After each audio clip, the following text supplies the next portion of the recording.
श्री कृष्ण की अनामिका में सुदर्शन चक्र। श्री कृष्ण जी की अनामिका उंगली में सुशोभित सुदर्शन चक्र उनके आकर्षक व्यक्तित्व को अभिव्यक्त करता है। संदीपनी मुनि के गुरुकुल से शिक्षा ग्रहण करने के बाद श्री कृष्ण की भेंट विष्णु जी के अवतार परशुराम से हुई थी। श्री कृष्ण की ताकत को कई गुना बढ़ाने की मंशा से परशुराम ने श्री कृष्ण को सुदर्शन चक्र भेंट किया था। सभी देवी देवता अलग अलग चक्र धारण करते हैं जो अलग अलग नाम से जाने जाते हैं। उदाहरण स्वरूप शंकर जी के चक्र का नाम भव रेम्बू, विष्णु जी के चक्र का नाम कांता, माँ देवी के चक्र का नाम मृत्यु मंजरी और इसी प्रकार सुदर्शन चक्र के नाम लेते ही भगवान श्री कृष्ण का बोध होता है। सुदर्शन चक्र देखने में अत्यंत सुंदर, तीव्रगामी, तुरंत संचालित होने वाला एक अचूक मारक क्षमता वाला अस्त्र है। कहा जाता है कि इसका नाम सुनते ही शत्रु के पसीने छूटने लगते थे। परमाणु बम के समान ही सुदर्शन चक्र के विज्ञान को भी अत्यंत गुप्त और सुरक्षित रखा गया है।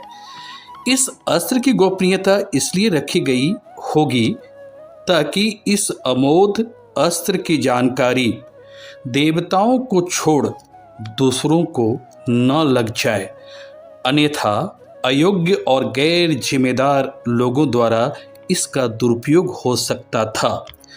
यह चांदी की शल्काओं से निर्मित था। इसकी ऊपरी और निचली सतहों पर लोह शूल लगे हुए थे। इसके साथ ही इसमें अति धार दो मुख वाली छुरियां लगी होती थी। कहा जाता है कि सुदर्शन चक्र के 12 तिल्लियों में 12 आदित्य, 6 नाभियों में 6 ऋतु और 2 युग समाहित होते थे। सुदर्शन चक्र को श्री कृष्ण के बाद कोई प्रयोग कर सकता था तो वह केवल श्री राधा ही थी। एक महत्वपूर्ण बात यह भी है कि सुदर्शन चक्र कभी भी किसी गलत भावना से किए गए कार्य को पूर्ण करने में सहयोग नहीं किया करता था। एक और कथा के अनुसार भगवान विष्णु ने अपने आराध्य शिव जी को अनेकों कमल के फूल अर्पित किए। उन फूलों में से जब एक फूल खो गया तो भगवान विष्णु ने उसके स्थान पर अपनी एक आंख निकालकर शंकर जी को अर्पित कर दिया। भगवान विष्णु के नयन कमल के समान हैं। ऐसा करने पर शंकर जी अति प्रसन्न हुए और फिर उन्हें सुदर्शन चक्र के रूप में दुनिया का सबसे शक्तिशाली अस्त्र भेंट किया। और जब भगवान विष्णु द्वापर में श्री कृष्ण अवतार में जन्म लिए तो भगवान परशुराम जी ने उन्हें इसी सुदर्शन चक्र को भेंट स्वरूप दिया। श्री कृष्ण ने इस अस्त्र से पहले वध राजा श्रीगाल का किया था। शिशुपाल का भी वध भगवान श्री कृष्ण ने इसी सुदर्शन चक्र से किया था। शिशुपाल भगवान श्री कृष्ण की बुआ का पुत्र था। वह जन्म से ही विचित्र था। जन्म के समय शिशुपाल की 3 आंख और 4 हाथ थे।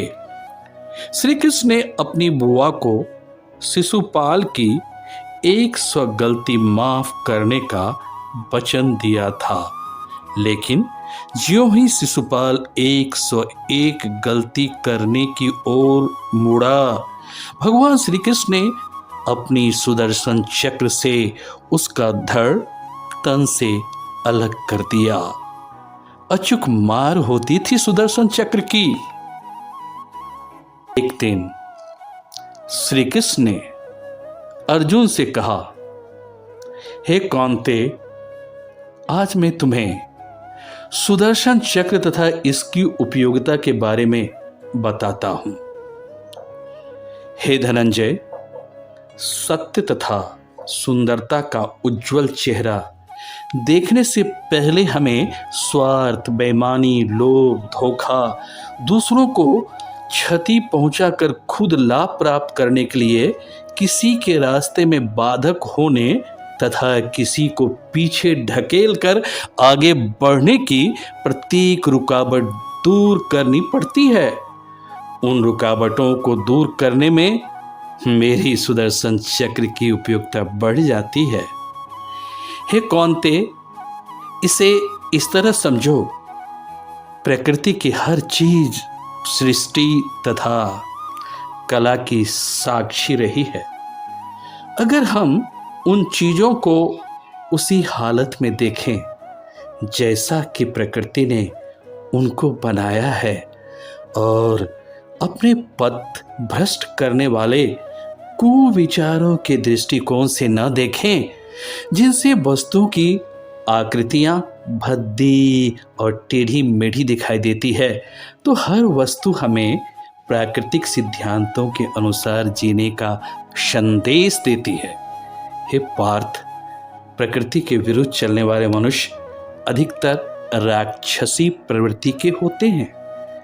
ऐसे मनुष्य को पहले अपने अथक प्रयास से समझाने की कोशिश करता हूं, फिर भी अपने मन में वह सुधार नहीं लाता है और प्रकृति के विरुद्ध आचरण करते रहता है, तो यह सुदर्शन चक्र ऐसे राक्षसी प्रवृत्ति वाले मनुष्य का वध कर पुनः मेरे पास चला आता है।